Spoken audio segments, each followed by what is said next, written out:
స్వాతంత్రం వచ్చి ఎన్నో ఏళ్లు గడుస్తున్నా అందరం ఐక్యతతో కలిసి ఉన్న మత సామరస్యాలపై మహానుభావులు పోరాటం చేసి సంపాదించిన స్వతంత్ర భారతంలో ఇంకా అంటరానితనం రాజ్యం ఏలుతూనే ఉంది. ఆంధ్ర రాష్ట్ర రాజధాని ప్రాంతంలో ఓ సిఆర్డీఏ అధికారి దళితులను అసభ్య పదజాలంతో దూషించడం ఇందుకు నిదర్శనం. అధికార గర్వంతో ఊగిపోయిన ఆ అధికారి ఓ నూతన రోడ్డు నిర్మాణ పనితీరును ప్రశ్నించిన దళిత యువకులను మాటల్లో చెప్పలేని విధంగా అసభ్య పదజాలంతో దూషించిన తీరు మీరే చూడండి. హలో సార్, నమస్తే సార్. మేము ఉండవాలి దళితవాడ ప్రజలు అండి. అవును, చెప్పు సార్. ఇక్కడ రోడ్డు 7.75 ఎర్త్ వర్క్ చేశారు సార్. అవును, ఎలౌట్ చేస్తున్నాం రోడ్డు అండి.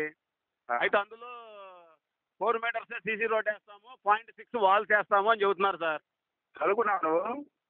హలో, నువ్వు చదువుకున్నావా? అవును సార్, చెప్పండి సార్. ఏం చదువుకున్నావా? ఏమండి, ఏం చదువుకున్నా? చదువుకున్నావా అంటే చదువుకోకపోతే చెప్పకూడదా సార్ మీరు? కాదు కాదు, నేను అడుగుతుంది ఏంటంటే నీకు అందులో నాలెడ్జ్ ఉందా లేదని అడుగుతాను. ఇంజనీరింగ్ చదువుకుంటే అర్థం అవుతాను నేను చెప్పే సార్. నాకు నాలెడ్జ్ అయితే లేదు సార్. నాకు ఇల్లిటరేట్ ఏమన్నా చెప్పగలుగుతారా? ఇంజనీరింగ్ గురించి చెప్దాంలే సార్. చెప్పండి సార్, పర్లేదు. కాస్త పేరు? నా పేరు వేణు సార్, శంకర్ వేణు. కమ్యూనికేషన్ ఇంజనీర్ని. Communication engineer sir. BTech EC. ఓకేలే. సివిల్ ఏమో నేను నీకు ట్రెంచ్ వాళ్ళు, టీ వాళ్ళు ఇవన్నీ నీకు అర్థం అవుతా అని చెప్తాను. పర్లేదు, చెప్పండి సార్. నేను మొదటి దాకా సివిల్ వర్క్ చేశాను, కాంట్రాక్టర్ గా కూడా చేశాను. 10 సంవత్సరాలు అలాగే పెట్టాను. చేసావు కదా, కాంట్రాక్టర్ దగ్గర చేసావు కదా. ఇప్పుడు అంతకుముందు ఉన్న రోడ్డు 3 మీటర్లు సార్.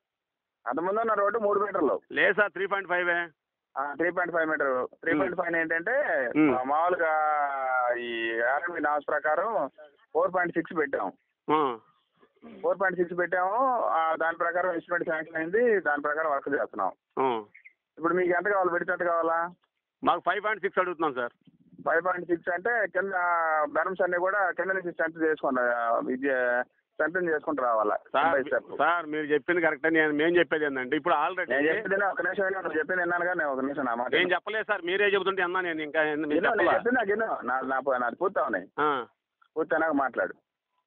కింద స్ట్రెంత్ చేయాలి, అది సైడ్ బెరమ్ స్ట్రెంత్ చేయాలంటే కింద నుంచి రావాలా. నువ్వేమన్నా బాగా ఇన్ఫ్లుయెన్స్ ఉండి ఇంకొక 50 లక్షలు తేగలిగితే అది చేద్దాం. లేదనంటే 4.7 లేదా 4.6 రోడ్డు వేస్తాం. నువ్వు అడ్డుకుంటానంటే కుదరదు. ఏమండి, నువ్వు అడ్డుకుంటానంటే కుదరదు. ఏం చేస్తావో చెప్పు.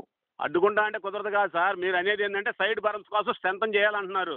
ఇప్పుడు రావాలా, అదే సార్. ఆల్రెడీ మీరు ఇప్పుడు 3 ఫీట్స్ అంటే 1 మీటర్ కిందకి లోతు తీసి అటే సైడ్ చేశారు. అది చేసింది అదేంటంటే షోల్డర్ వస్తుంది, రోడ్డుకి షోల్డర్ ఉంటుంది. ఎడ్జ్లో దాకా ఉంటే ఏమవుతుందంటే వెహికల్ ఎడ్జ్కి వెళ్తుంది, అవతల దిగడానికి లేదు, పోయి పెడితే కింద పొలాల్లో పడతావు. ఇప్పుడు ఎంత ఉంది? ఇప్పుడు ఆల్రెడీ ఇక్కడ 7 పాయింట్ కాదు 8 మీటర్స్ ఆల్రెడీ స్ట్రెంత్ గానే ఉంది. ఇక్కడ మీరేం నువ్వు కదా చెప్పేది, నేను చెప్పాలా? నువ్వు కదా చెప్పేది స్ట్రెంత్ అని? ఏమండి, నువ్వు చెప్పాల్సింది, నేను చెప్పాల్సింది. మీరు ఆఫీస్ లో కూర్చొని కానీ వచ్చి చెప్పండి. మరి నువ్వు ఆఫీస్ లో కూర్చొని కాదు, బోర్డు నీతో మాట్లాడేది. బోర్డు మాటలు మాట్లాడతావు. నేను ఎక్కువ తన్ని లోపల పెట్టి పని చేయిస్తావు, అర్థమైందా? మీరు మర్యాద పని చేయించుకోండి. ఊరికి తమాషా కుదరదు. సార్, వాడెవడు మాట్లాడుతున్నాడు, వాడి పేరు అది నోట్ చేసుకో. శంకర్ వేణు గారు అని, వేణు అని ఇక్కడ సంఘం పెద్దండి ఆయన.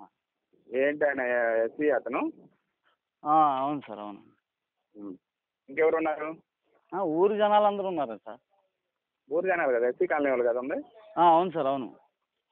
వాళ్ళందరూ కూడా యాక్టివ్గా ఉన్న వాళ్ళ పేర్లు నోట్ చేసుకున్నాం. అలాగే సార్, అదే పేర్లు నోట్ చేసుకొని పోలీస్ స్టేషన్ కంప్లైంట్ ఇద్దాము. సార్. వాళ్ళ వాళ్ళు ఇట్లా వర్క్ అడ్డపడుతున్నారని చెప్పారు. నువ్వు పేర్లు నోట్ చేసి మీ పేర్లు ఇవ్వమన్నారండి, అడిగి తీసుకుని రాయి. అలాగే సార్, అలాగే. ఉన్నారు అక్కడ ఇంకా? ఉన్నారు సార్ ఇక్కడ. వీళ్ళు గొడవ వెళ్తున్నారా? వీళ్ళందరూ గొడవ లంజాడు. ముందు ఇప్పుడు రోడ్డు హైవే అంటే ప్రూవ్ ఉండాలి. నీకు హైవేలోకి కావాలంటే ప్రూవ్ ఉండాలి. ముందు పోయి రెగ్యులేటర్ మీద 2.5 మీటర్ అంటే ప్రూవ్ నాటాడు ఎంటాడు వెళ్తున్నాను. అలా ఎవరికి తెలియదు. కింద నుంచి కాంపాక్ట్ అయ్యి రావాలా, ఎంపాక్మెంట్ అంతా ఫామ్ చేయాలా. ఎవరికి డబ్బులు జాత అయితే ఒక 50 శాంక్షన్ చేయమని, లేదా గుర్తం వస్తుంది సాంసరావుతో మాట్లాడాను. సాంసరావు సాయంత్రం వస్తా అన్నాడు. మాట్లాడి చేస్తాం. ఉన్నాడా? ఏనున్నాడా? మన బాస్ ఉన్నాడా? మా బాస్ లేదు సార్, రాలా. జేసీబీ ఒకటే వచ్చింది యాక్చువల్గా. మాట్లాడదాము. ఇప్పుడు ఆగండి. అలాగే సార్. మాట్లాడి నేను ఎస్సీ గారికి చెప్తాను, అట్లా చేయడానికి లేదన్న, డబ్బులు కావాలి కదా.